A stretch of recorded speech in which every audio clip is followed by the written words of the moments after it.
to Stack the Deck with the House of Cards podcast. The show where we break down the art of creative real estate investing. Join us as we dive into the world of real estate with insider tips and tricks for making your investments go further. From buying with no money down to flipping properties for profit, we've got you covered. Plus, stay tuned for expert guest speakers who will share their knowledge and experience in this ever-changing market. So grab a seat and get ready to learn the secrets to success in real estate investing. And now, from Alaska to New York, your hosts, Chris James and Jesse Stanton. Oh, what's going on, ladies and gentlemen? Wherever you are in the world, good afternoon, good evening, and good night. I hope you guys are having a great Saturday. I am Jesse Stanton. I am your host, and with me is my beautiful co-host, Chris James. What's going on, man? How's your morning, man? Good, man. How you doing? Good. Can't complain. And I'm actually been very thankful this weekend, right? Because a lot of obstacles face me, right? Mm-hmm. And you know about a few of them, and just going through some of those obstacles that came in this weekend, just more so just hitting reality, right? What life, just basically shit happens in life, and then is really. To be honest with you, Chris, I didn't know you were going to bring up your OnlyFans, but we can dive into it. I had to make a pivot from the real estate. I had to do what I gotta do.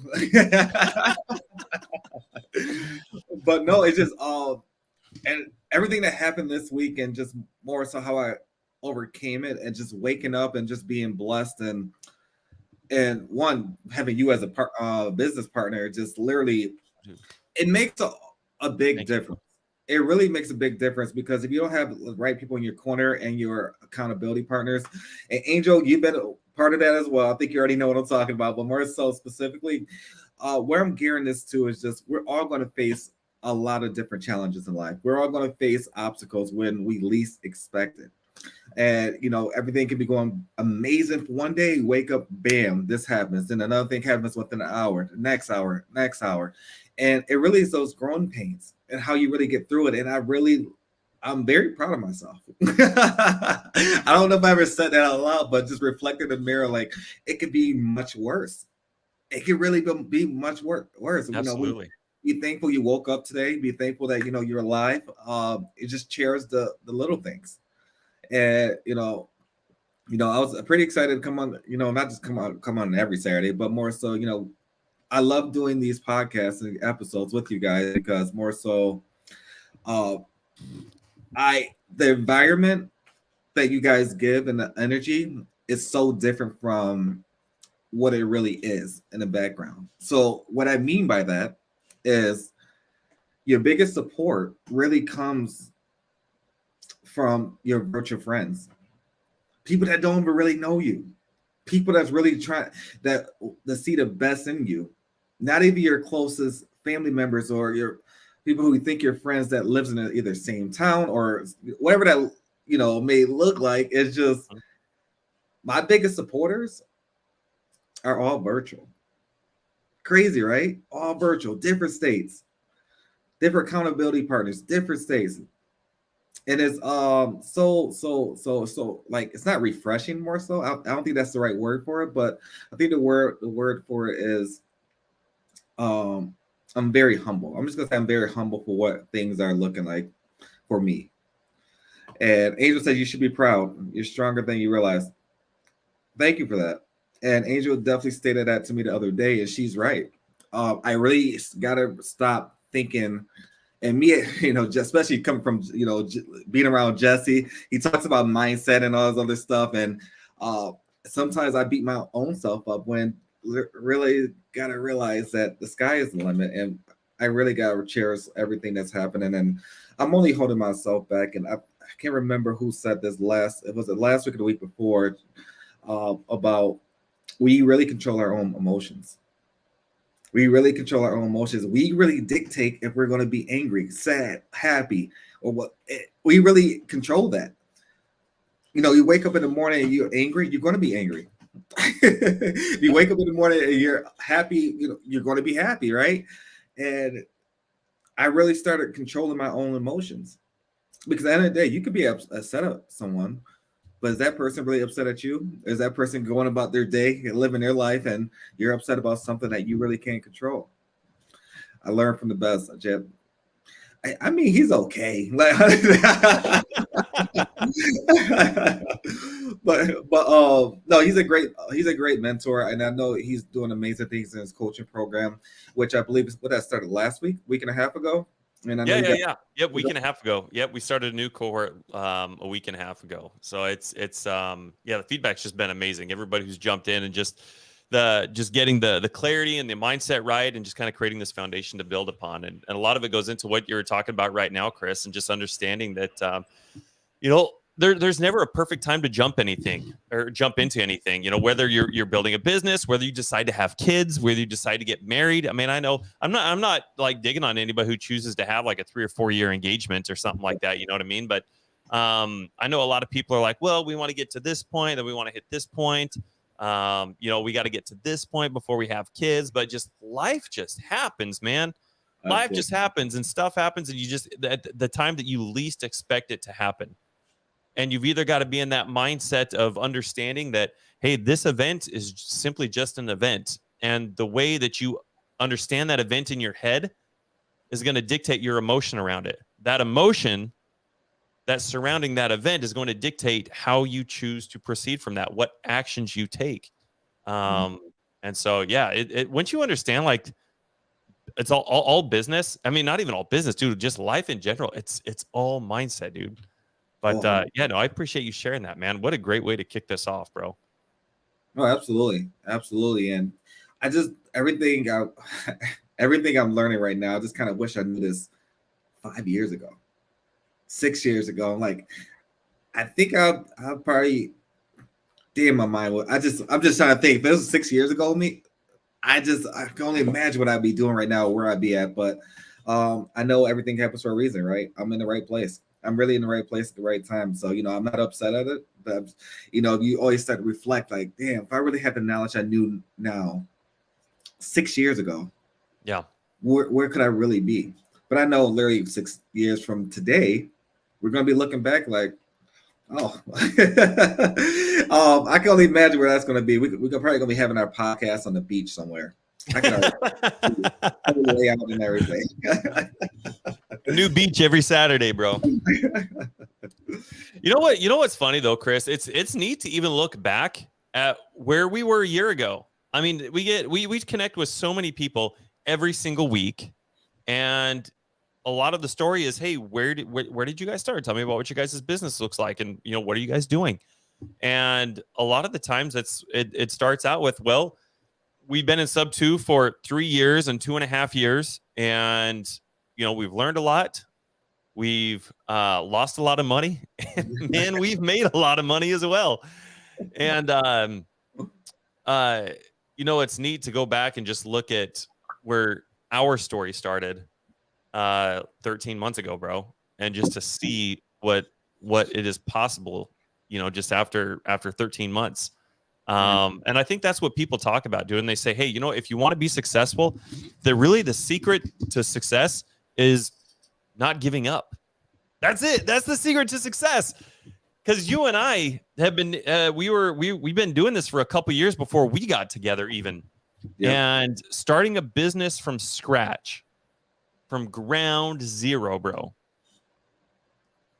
Even though we started a new business, we weren't starting from absolutely nothing. We were starting from experience. And it's important for everybody to acknowledge that whatever is going on in your life, whatever's going on in your business, when it feels like it's not working, when you feel like you're ready to throw in the towel, just don't give up.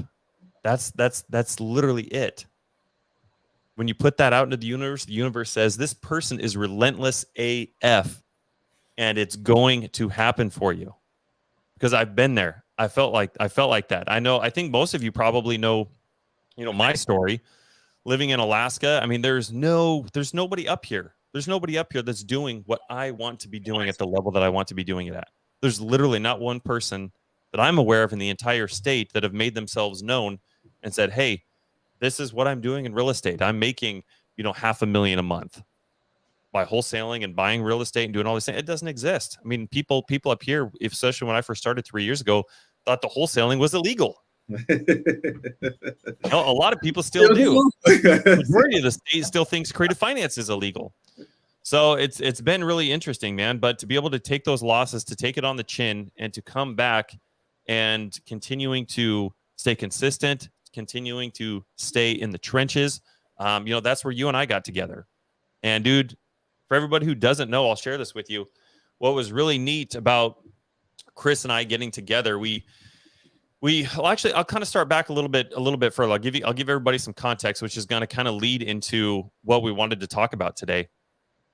But Chris and I met at Pace's house over some tacos. I keep telling everybody I'm going to come up with a way better story than that. Like something, it's got to be, I like to embarrass Chris, especially like if we jump into a Zoom and somebody's like, well, hey, where'd you meet or something like that. I like to try to come up with something on the spot to embarrass Chris, something out of left field. Like, oh, I didn't know he was going to say that.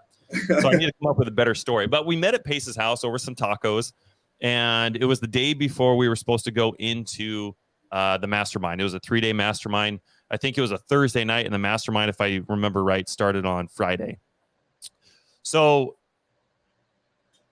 Chris and I meet each other on Thursday night at Pace's house, and then Friday we have that mastermind again.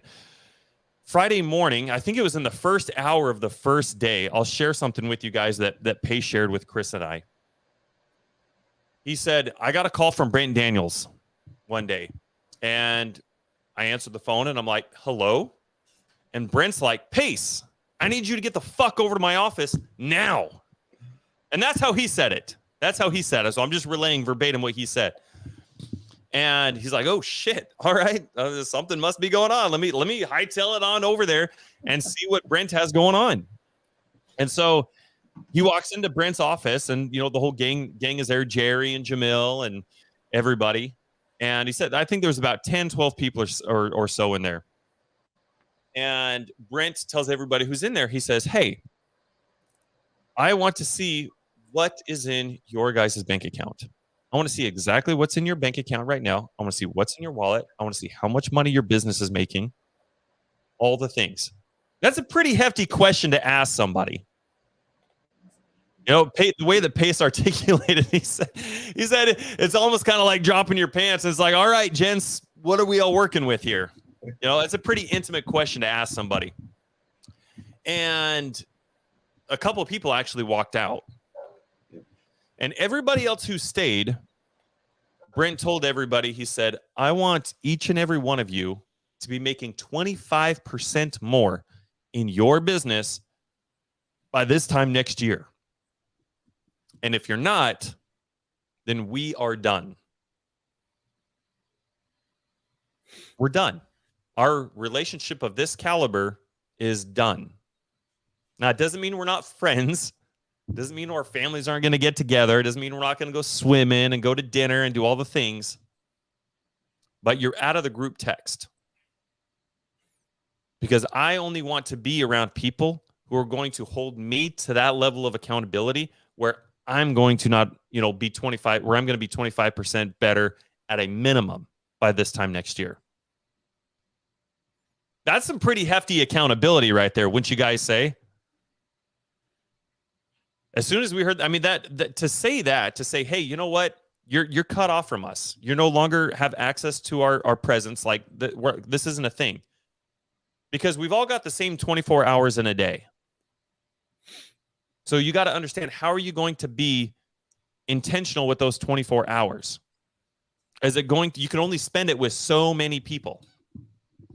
So are you in the group text or are you out of the group text?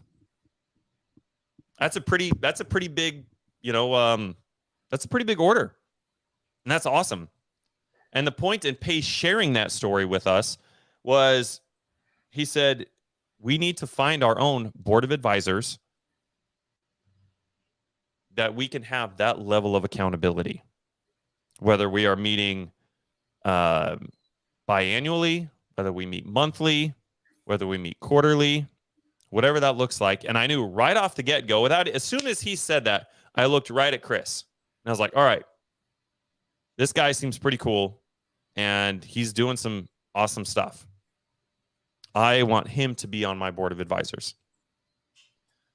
So we broke out on our break. We had a break about every hour and a half or so. And that very next break that we had, I had approached Chris and a handful of other people. And I said, hey, I want you on my board of advisors. Chris was like, awesome, cool. I want you on my board of advisors. So we created this group. There was 5 of us, and we were each other's board of advisors. We were holding each other accountable at that high of a level. And we weren't meeting monthly or quarterly or anything. We were meeting weekly, because that was the level of accountability that we needed. That was the level of oversight that we saw for ourselves to make sure that we had the feedback and the group of individuals around us to where if we needed to make a shift, if we needed to make a pivot in our business, we could make it.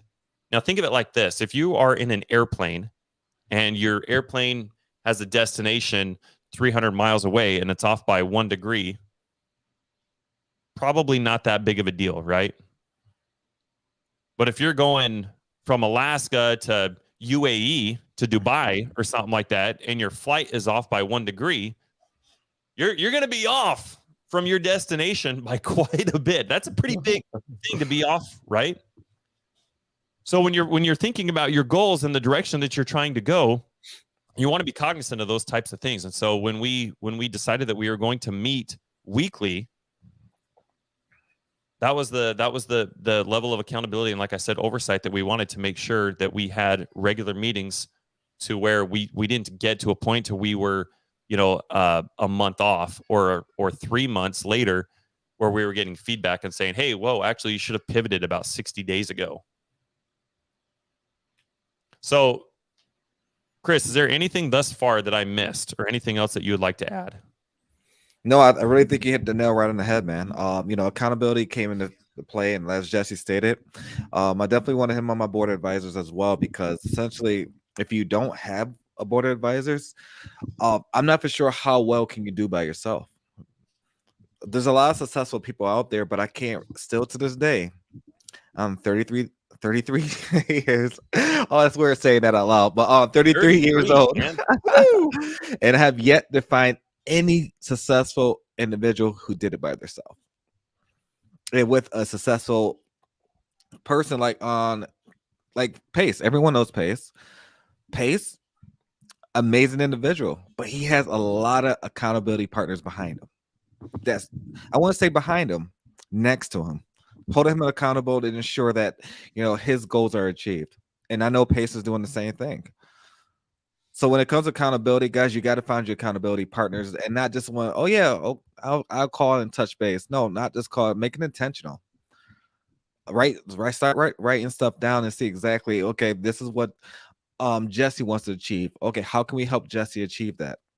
Okay, this happened this week. He failed in this area. How can we pivot and make this area better? There's got to be some uncomfortable conversations. And if you're not willing to have those conversations, then what is really an accountability partner? 100%, bro. 100%. There's got to be transparency. There's got to be trust. You got to trust that these individuals have your best interest in heart, and that they're going to commit the time necessary to making sure that there's a servitude type of leadership that has to be there.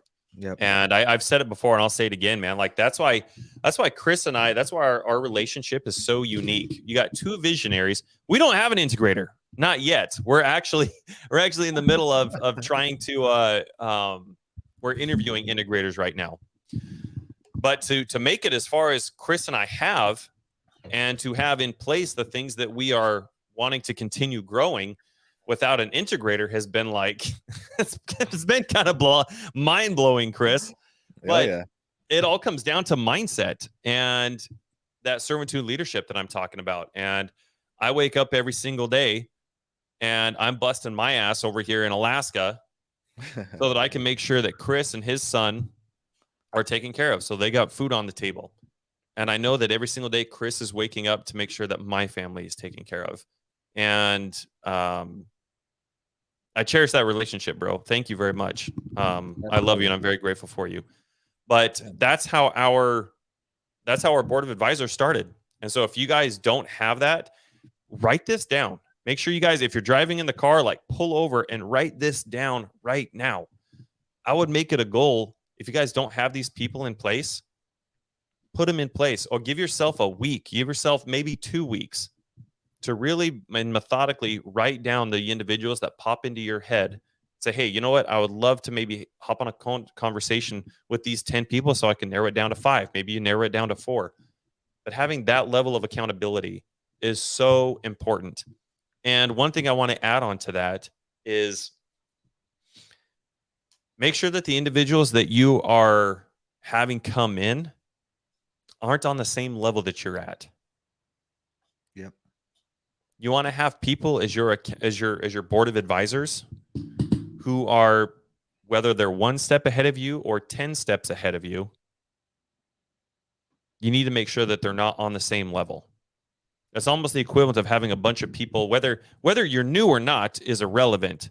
But I'm going to use the newbie as my victim here. But if you have a bunch of new people who are kind of getting together and wanting to hold each other accountable, they really don't know where the line in the sand is on what can be accomplished, what can't be accomplished, what's realistic. Can you do this in this amount of time? Do you have the relationships? Do you have the network? Do you have the pieces? Do you have the systems, the processes in place? They don't know, and you don't know either. So to have other people who are either a step ahead of you or 10 steps or 20 steps ahead of you in your board of advisors is going to be so stinking important. Now, if you guys have a business partner, your board of advisors doesn't even need to be something that is for the two of you. It could be for you individually. Because theoretically, if you have a business partner, you guys should at least have 2 separate roles, 2 different things that you bring to the business. 2 different gifts. And in that way, you complement each other. But a lot of the business goals should be based off of, like, the business goals that you guys have together should be based off of the goals that you guys have set individually for in your role. So I think having a board of advisors, again, if you have a couple, if you got at least 2 or 3 people or whatever, if you're more than just a one-man show, if you're not running this Han Solo is what I'm trying to say, then I think having a board of advisors, like each of you having your own board of advisors, is extremely important. So I think that would be a good step. Absolutely. Couldn't I agree more? I'm Pam's director. Derek. I freaking love Derek and Pam, dude. Oh, their relationship is awesome.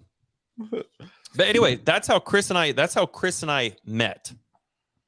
And then we after a couple months of accountability and conversations every week, we thought, hey, you know what?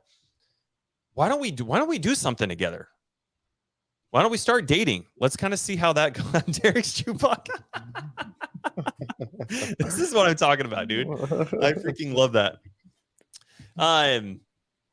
Yeah, so we started kind of just figuring out, hey, you know what would a business even look like between the two of us? How do we get started? We know real estate. We've been doing real estate the last couple of years. We've been doing it at a high level, but how do we come together and work together? What does this look like? And we thought, hey, you know what? Let's get as many sub-2 students their first deal as we can. Yeah. And just in making that a direction that we wanted to run in, it helped us get started, helped us start creating some momentum. Chris, anything you want to add there, bro?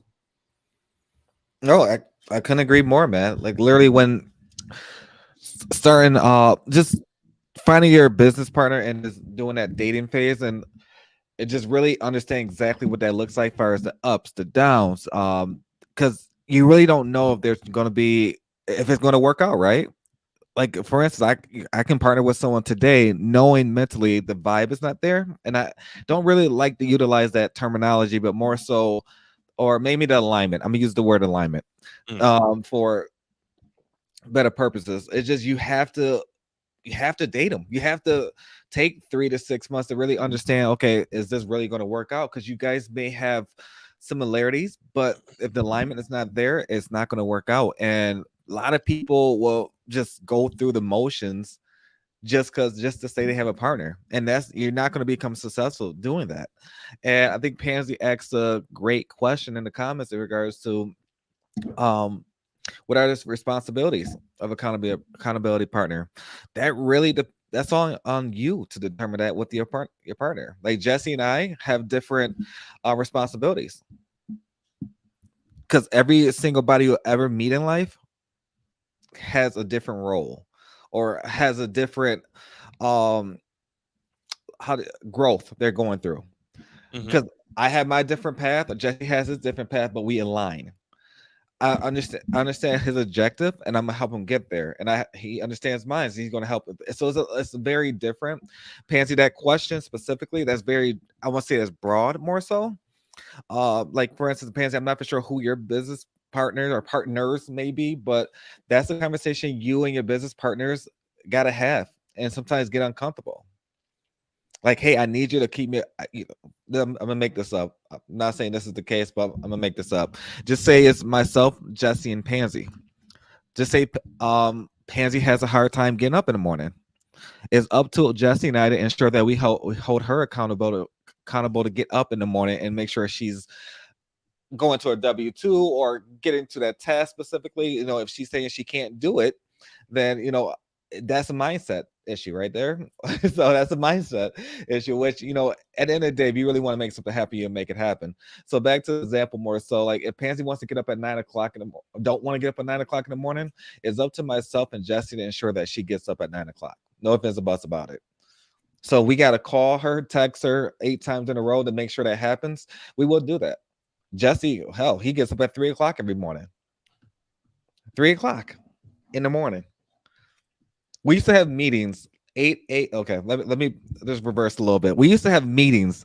This is how dedicated Jesse is in his mindset. That's one thing I really appreciate about it. Like, he'd make it happen no matter what. So our first business meeting for, I want to say, about 3 to 4 months was 8 a.m. Eastern Standard Time. 8 a.m. Eastern Standard Time. And we started that right when our partnership started, June 1st of last year. That is correct. So we had 4 meetings a day. I was on the schedule. Our first one started at 8 a.m. Eastern Standard Time. Now, those who don't know, Jesse is in Alaska. Alaska time zone is 4 hours behind Eastern Standard Time. So if we're starting our first meeting at 8 a.m., Jesse's in Alaska. His first one, is started at 4 a.m. So that's a big gap, but that's dedication. A lot of partners or a lot of people who say they're accountability partners said, no, that you can't do that. We got to push it to 9, 10 o'clock in the morning. No, he never complained. He never missed one meeting, and he was there at 4 a.m. his time. And that's dedication, right? That's accountability. That's accountability. And it got to a point where he wanted to ensure that he got to the gym, so he even woke up a little bit earlier. So it's just, if you really want to make stuff happen, that's why Jesse and I hear a lot of excuses. We hear a lot of excuses, and excuses is becoming less and less more believable. and just trying to think, because back in my old day when I was in the hospitality restaurant industry, I used to be that guy that created the excuses. So I'm thinking to myself, like, damn, my mindset's so different now. Like, that wasn't a legitimate excuse why I couldn't be to work. That wasn't a legitimate excuse why this person couldn't make it to work. It's just a lot of different things. But if you really want to become successful, there's no excuse. You make it happen. You're gonna have to make some short-term sacrifices. It's bound to happen. But I guarantee those long-term gains is gonna be amazing. And you're going to be thinking about it. It's going to become the new norm. You're making these short-term sacrifices for these long-term gains, but at the same time, your long-term gains become the new norm to ensure that your family's taken care of. And then you're going to want to keep getting up at 3 or 4 o'clock in the morning. I used to never be a morning person. When I was in the hospitality restaurant industry, I used to despise going to work. But now I get my ass up every morning, very early. and become the new norm. And is there days I would like to roll back over? 1,000%. But I get up and make it happen. And it's just more so. I think that was a phenomenal question. Thanks for asking that. But when it comes to accountability partners, it's up to you to really assess what their responsibility is between you guys. You guys may have the same responsibilities. You guys may have different, but it really depends on that partnership that you guys have. So I'm seeing a couple comments. It says Facebook user. Guys, if you're new here, I don't know who this is, but more so, please grant StreamYard access so we can have visibility to see your name. Especially if you're on Facebook, you got to scroll all the way down. Click the three dots in the right, scroll all the way down, grant StreamYard so we know who we're talking to.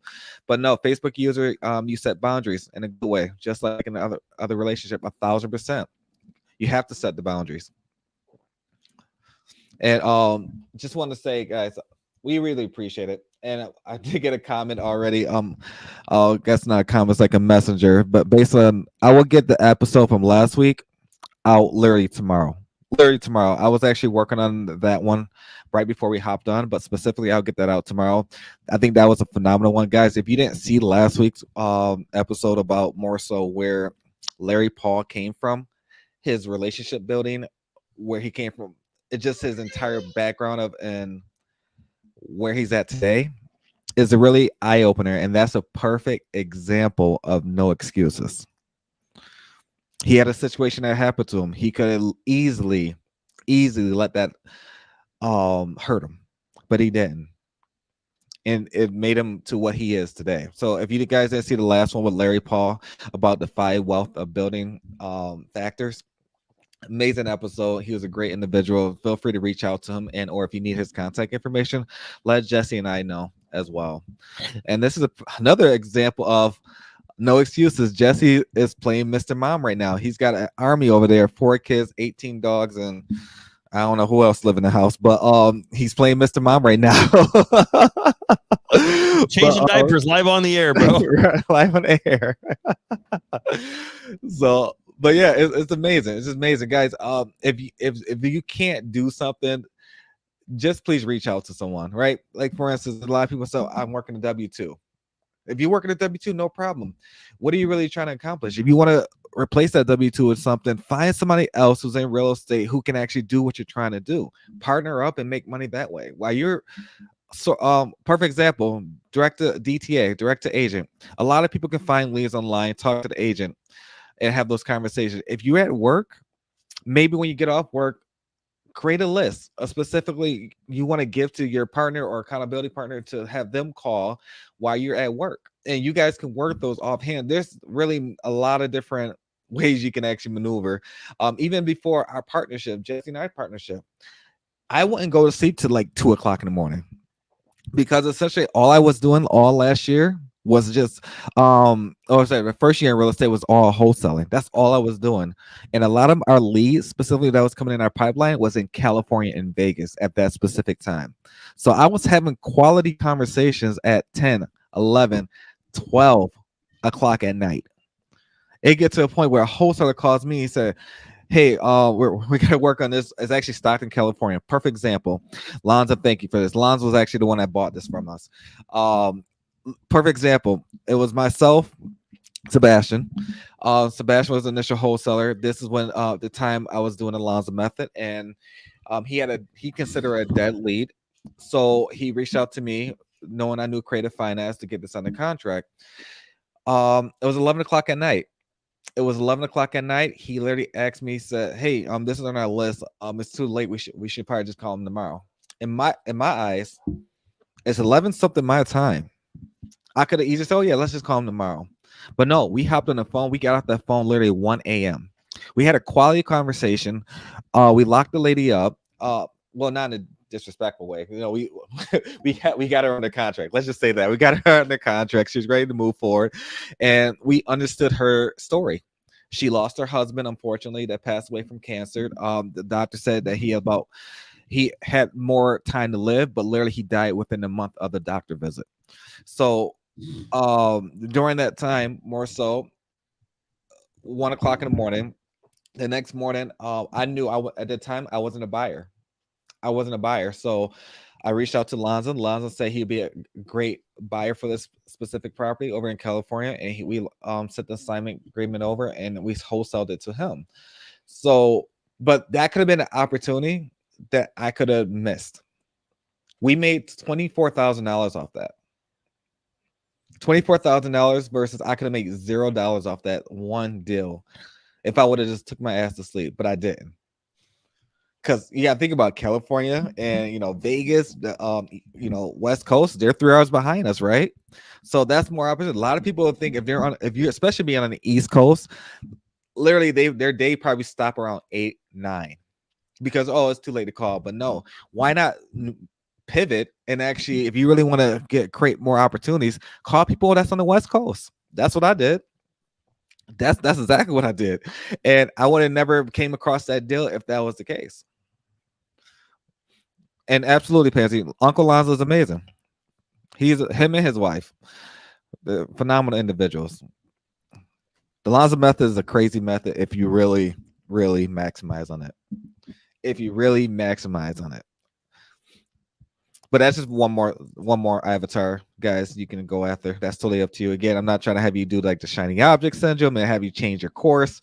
But that's just something that initially when I first started out in the industry, not industry, just sub 2, I should say. That's exactly what I did for about the first year, and then it worked. And then I created no excuses. It was no excuses. I didn't want to limit my ability to do anything. If I didn't know something, I was going to learn how to do it and how to execute it, and I had to, because at the end of the day, I was at that specific time, I was a full-time real estate entrepreneur, and I didn't have, because this was post-COVID, I didn't have the restaurants. Coming from over 10 years in the hospitality restaurant industry, and they shut your restaurants down during COVID. They shut the world down, right? So essentially, a lot of people utilize I forgot what they called it at the time. What was that monies they were sending out? Damn. Yeah, why did you ask me? Because then you ever like, damn. As soon as somebody asks you, then it escapes you too. Damn. Yeah. I forgot what they was giving out something. Free money.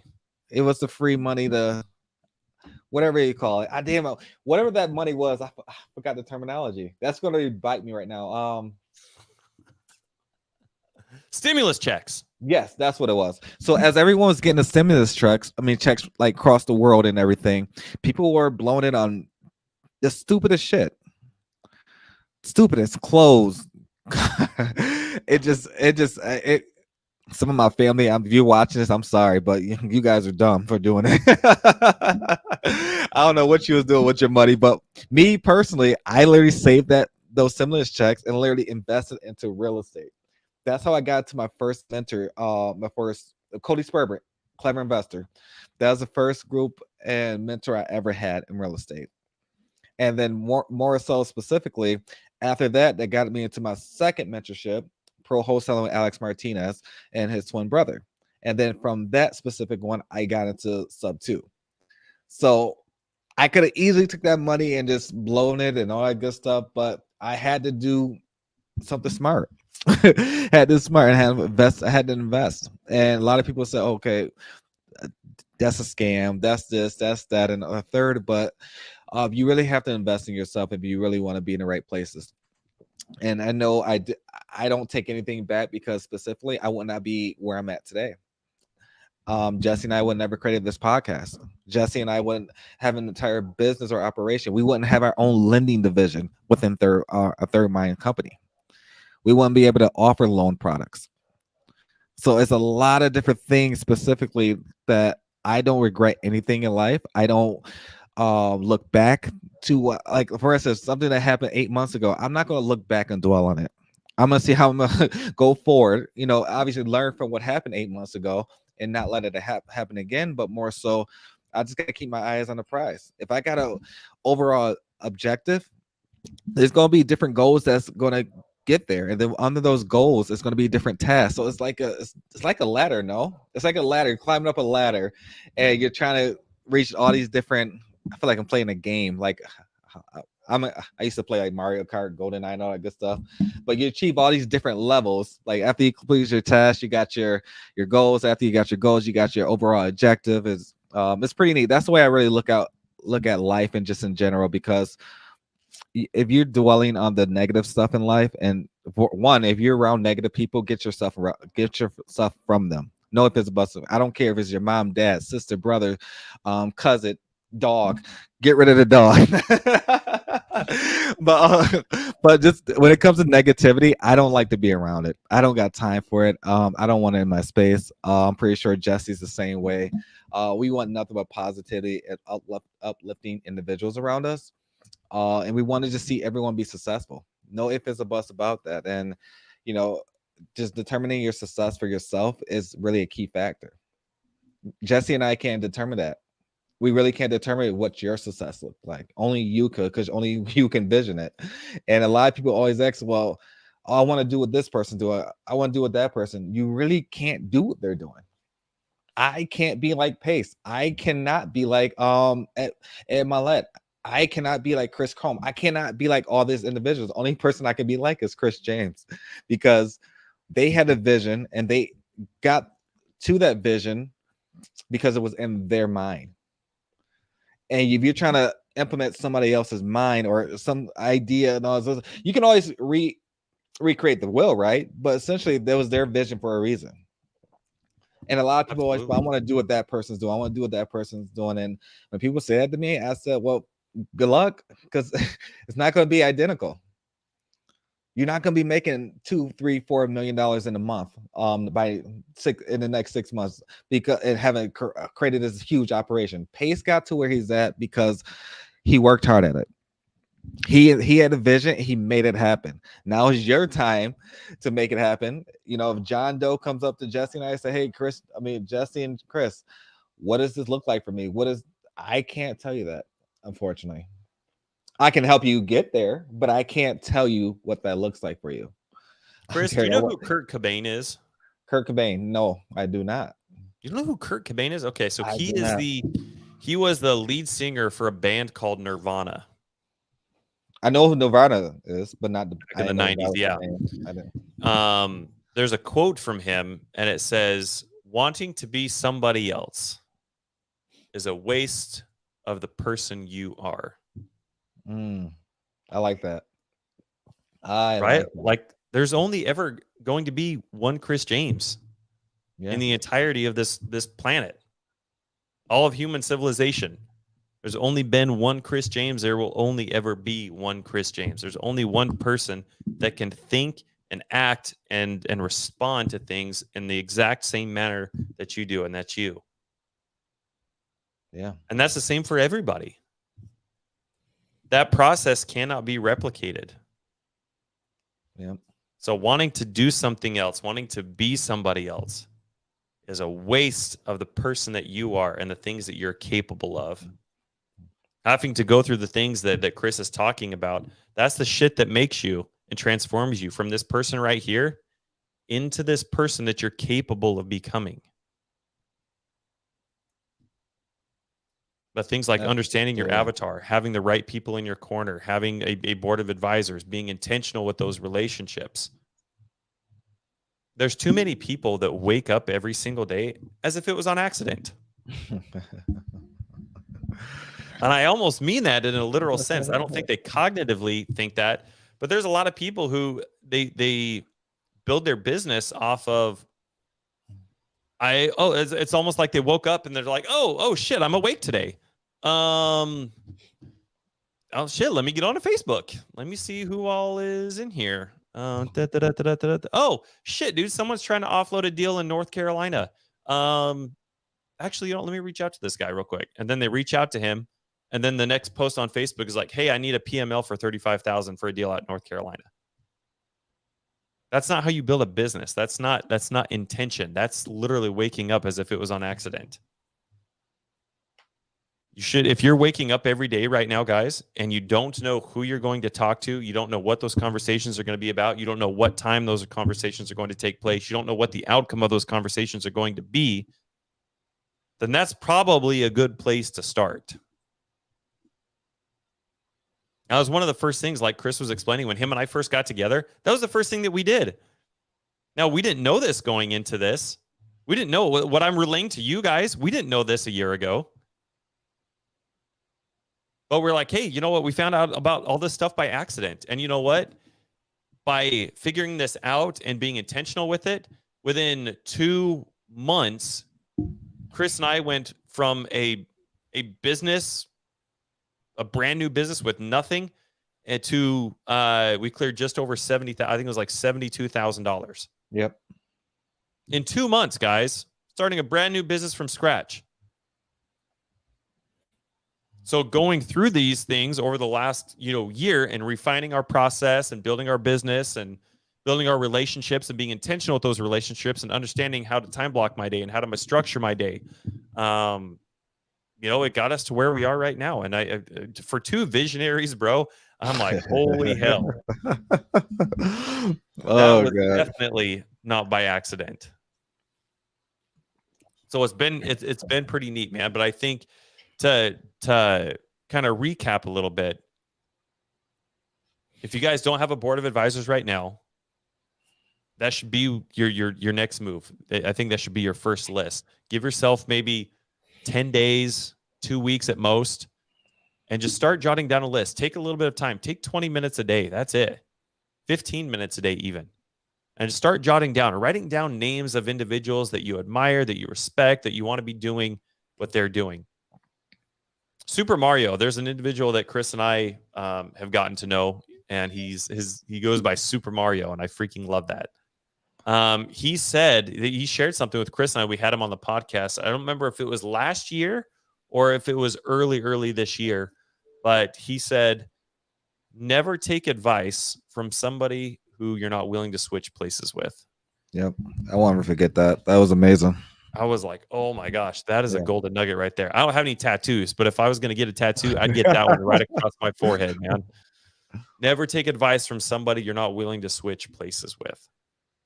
There's a lot of people out there that are willing to give free advice when they themselves haven't done it. I know Chris and I have talked with a lot of people. I won't go down that road. Actually, I've talked with a lot of people that are similar, and having the right people in your corner, being intentional with who you want to grow with, and what that looks like is literally the stuff that'll take you from doing 0 deals to 6-figure months in just a matter of months, guys. Being intentional with those relationships. And then the next thing, your board of advisors is step 1. Once you have your board of advisors, I think step 2 is understanding what your avatar is. Because when you start putting goals in place, whether you want to make $20,000 a month by the end of the year, or $50,000 a month, or $100,000 a month consistently, whether you want to buy 50 doors or 10 doors or 5 doors, whatever that looks like, whatever goal you have out for yourself, you have to find a way that you have to find an avatar to put your superpower in so you can monetize it. So and this is literally just popped in my head right now, but I think this is probably a good way to kind of describe it. Like Tony Stark, just him being him and how his mind works, he's obviously got his superpower is pretty obvious. But when he can take that superpower, and your avatar are 2 different things. So your superpower is something that's specific to you. Your avatar is something like the Iron Man. Like Tony Stark goes into the Iron Man, he channels that superpower, and that Iron Man becomes his avatar. So that's the equivalent of what it is, what it is for you guys. So I'll give you an example. My superpower, I think, is being able to communicate, to being able to bring people together, to be a leader, to make friends, to establish relationships, to maintain relationships, to learn how to lead with value. So I think that's just a couple descriptions of what encompasses my superpower. Now, when you look at the list of avatars, I'm going to channel my superpower through one of those avatars, and that's how I'm going to monetize it. Because if I just said, oh, these are my superpowers here, that literally gives me no direction. I could literally do anything. And I think that's the problem most people have, is they do everything. Come November, December, especially when people start putting together goals, and they say they come out a goal and say, hey, I want to make 20 grand a month. And then they have no idea how they're going to do it. But they're like, oh, I've got the gift of gab. I'm going to call buyers. Oh, now I'm going to call sellers this day. Now I'm going to call title companies this day. Now I'm going to slide into people's DMs. Hey, I'm going to jump on a Zoom here. Hey, I'm going to jump on a Zoom there. Hey, I'm going to get on this guy's Calendly. I'm going to send out my Calendly and do this. So your superpower is what your gift is. And Angel, I know we've talked about this, but your gift, when you think about your gift, everybody's got a gift. And sometimes it's not as what's the word I'm looking for? I guess obvious to some people, but everybody's got a gift. For some people, you're Tony Hawk and you're out there doing all the things on the skateboards. Maybe you're Dave Mira and you're really good at BMX bikes, or you're Travis Pastrana. So you got these unique gifts that it's real obvious, like, oh man, he's really good at this. But to say because you can't go and ride motocross that you don't have a gift, not saying that that's you, Angel. I'm just saying I think that's how a lot of people think of their superpower, how a lot of people think of their gift, and something like that. For a lot of people, it could be making friends. It could be being a helper. It could be being a parent. That could be your superpower. Something that you are really good at. You see things from a different perspective. You have patience. You have courage. A lot of those traits and characteristics that go into being a parent, they're hard for a lot of us. That's where we grow. But for some people, you may learn quicker. That may be a superpower for you. So you take that superpower and you look and say, all right, which Iron Man suit, aka your avatar, am I going to channel my superpower in so that I have absolute clarity and direction on what it is I'm going to do so that I am able to monetize my superpower? And when you think of your gift, guys, think of it like this. What is the one thing that you do? And this may take a little bit for you guys to maybe jot down. And if you guys don't already know, I'd consider maybe writing this stuff down. There's something that happens with your brain and the way that it processes information when you write it down, even as opposed to just typing it on your phone. So take this and write this down. But write down some of those things that you do at your best with the absolute least amount of effort. And those things, that is what your gift is. So for a lot of you, it might be something you are already doing. And because you're just good at it and you do it, it's not even something you're cognitively registering that, oh, this is my gift. Because you do it so well. So if you don't know what that is, I would encourage you, take some time and write it down. Don't type it in your phone. Don't post it on Facebook. Take some time and reflect on it. Write it down. What are some of the things that you enjoy? What are some of the things that you're good at? What is it that you do at your best with the least amount of effort? Take that and look at the list of avatars that Pace has already created. He's already created the foundation. And everybody has access to the avatars. And he's got like a bunch of Zooms on his YouTube about, going into what some of those avatars look like. And that's something Chris and I can help you with too. Maybe we should do a series about avatars. But I just want to give you guys some clarity on how you take that gift, you channel it into an avatar, and that's how you monetize your gift. It has to go into that. You got to figure out which Iron Man suit are you going to put your gift in, put your superpower in, so that you can monetize it. And if you can do that, that's exactly what Chris and I did. That's how we went from starting a brand new business to clearing over $72,000 in 60 days. Because Chris knew what he was good at. I knew what I was good at. And that's the only thing that we focused on. Our entire day was time blocked and structured around what each of our avatars were.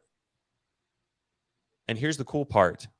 If you guys are asking Jesse, well, what about everything else? If I'm only focused on one thing, what about everything else?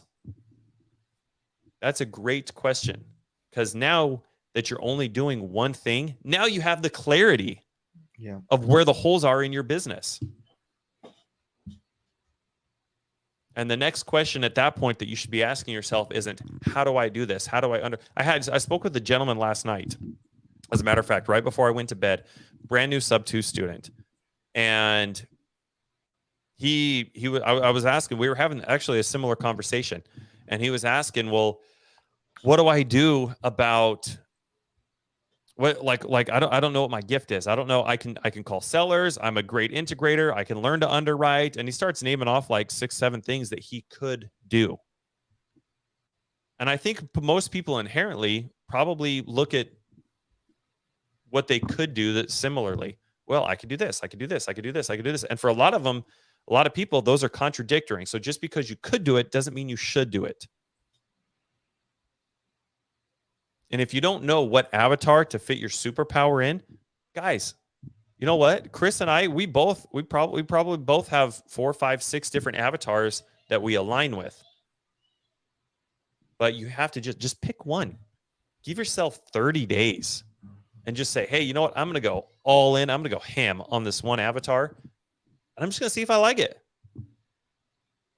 And if I don't, if it's not something that makes me happy, not something I resonate, if I find out that I'm actually not good at it and it's not a good use of my time, that's perfect. How relieving to know that, hey, this, I had the clarity to know that, hey, this actually isn't the way that I want to go. And to know that in 30 days or less. Yeah. And then just go on to the next one. But then once you find that one, commit to it. Perfect it. Start structuring your day and your time to revolve around that avatar. How do you build that skill? And for everything else in your business that doesn't involve that one avatar, stop asking yourself, oh, I could do this, I could do this, I could do this, I could do this, I could do this. Stop asking yourself, how do I do all this? Just say, hey, you know what? Who knows how to do this? And who can I bring into my business? It's literally that simple. And you know what's neat is I feel like every single week, to some extent, Chris and I are still learning on a much higher level how to implement these skills. And I'm here to tell you it's who and not how. We had some really neat things happen for Chris and I this last week that is along the same level. And this is something Chris and I have been preaching for a year now. So understanding this and having this type of clarity is how we went from $0 to $72,000 in 60 days.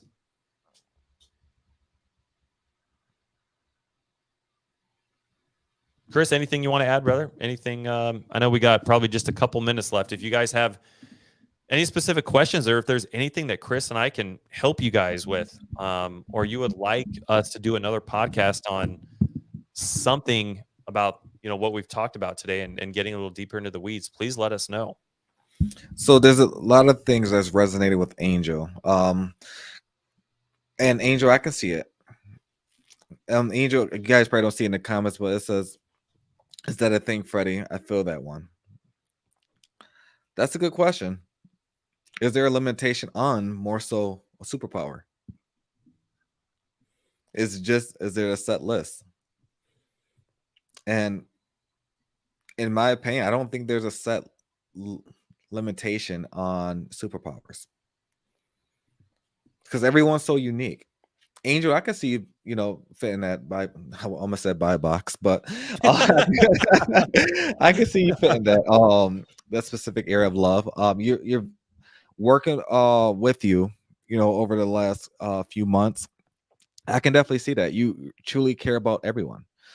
You truly care about the well-being of not just from the seller point of view, but from the internal relationship being in the business with you and all that stuff. It's just, I can definitely see that love, it could be a super, super, super power for you.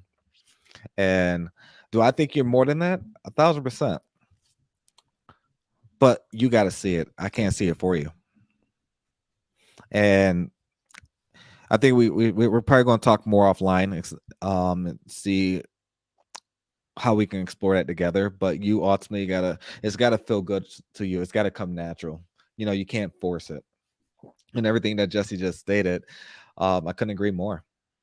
I couldn't agree more. And I think if you guys do want us to like start going down, I wouldn't say the rabbit hole, but more so explain exactly what a list of superpowers may look like, or what that may, because a lot of people keep confusing the two: superpower, avatar, and they're different, right? And a lot of people think, oh, just because I'm a connector, that's my superpower. That's not your superpower. Could it go? Can it coincide with something? Absolutely. Do a superpower series, Freddie says. Oh, that may be something. You never know, right? But as Jesse was stating, like literally, we got a couple pretty neat things going on. So stay tuned for that. And it's actually a little nerve-wracking a little bit, but we're super excited to see where that takes us. But no, just to bring it on home just a little bit, guys, just don't let fear get in the way of your success. Don't do it. Please, if you're feeling uncomfortable with something, that's good. That is very good. Be afraid to make that call. Good. Make that call. You never know. There's probably $100,000 on the other line. I used to feel the same way. I used to hate making phone calls. When I first got into real estate, I would never be the cold caller. I would never make that call to the seller because I got chewed out on my first call, telling me flat out, Spencer, you don't know what the F you're talking about. You don't know what you're doing. And he was right. I couldn't argue with him. Now Sorry, get my John, ass. Right. I got nothing. You're right. This is day 2. But now get my ass on the phone with them. It's going to be a different story. I guarantee you, I can go circles around them. That's not a problem. But back then, I didn't know. I was uncomfortable. I was not in my realm of safe space. And when I learned that you have to put yourself in uncomfortable positions to be successful, you have to. That's the only way you're going to make money. It's the only, and Facebook user said the truth hurts. It does. But don't let it marinate. Don't let it marinate. And it definitely hurts 100%. And the way I came across it, and it was Robert G. Allen. The fear, he came into the private community talking about fear of success, the powers of fears, and just a whole 3-hour Zoom we talked about. And one thing I won't ever forget that he stated was, how much money are we really losing facing our fears? And that was powerful. And I'm thinking to myself, I can be making at that time, I can be making 6 figures a month faithfully, but I can't, because I was fearful and I was uncomfortable, and that wasn't normal for me. And that's why a lot of people, they love 9 to 5s, because they're comfortable. They know what they got to do. They know what time they got to clock out. They know the tedious around it. But when they leave that 9 to 5, they know the process. They probably got to go home, get their kids the bed. Before the bed, make sure you feed them. Feed them, get in bed, and then you're back at stage 1, Monday through Friday, same routine. That's too comfortable. I am too comfortable with. I would freak out if somebody told me this is what you got to do every single day as soon as I wake up. That's too comfortable. Jesse knows this very well, and I put myself in uncomfortable positions every single day, even when I don't want to. I have to. That's the only way I'm going to make a lot more money, right? So, and that's good. When I feel the nerves and uncomfortability, that's a good thing. Like when somebody said, Jesse and Chris, you want to speak at this engagement that have over 3,000 people? Absolutely. Back my mind, like, oh shit, like that's a lot of people. But it's just something that we do, right? Because essentially, you never know what kind of opportunities it's going to present itself. You just got to always be prepared for it. Facebook user said, this is Maj, by the way. I don't know why it's saying that. Maj, I miss you, man. Yeah. It's just, you got to put uncomfortable positions. But Robert G. Allen, that was a big wake-up call after that Zoom. It was actually an emotional Zoom for a lot of individuals, and Literally the next day, I kid you not, I could not wait to get on the phone to talk to a seller. I couldn't wait because essentially I'm holding myself back because we all get to that situation where, oh, I'll just make that call tomorrow. I'll just make that call tomorrow and just keep pushing it and pushing it and pushing it. And then when you do finally make that call, they don't answer. It's a sign of relief. I attempted it, right? And it got to a point where I'm like, no, we're going to double down. We're going to triple down. They're going to get their ass on the phone. And it got to a point where we made it very intentional where I was determined to be successful. I wasn't going to stop because you got to have a pipeline of deals. You got to have a lot of stuff in escrow. You can't have the, I call it commission breath.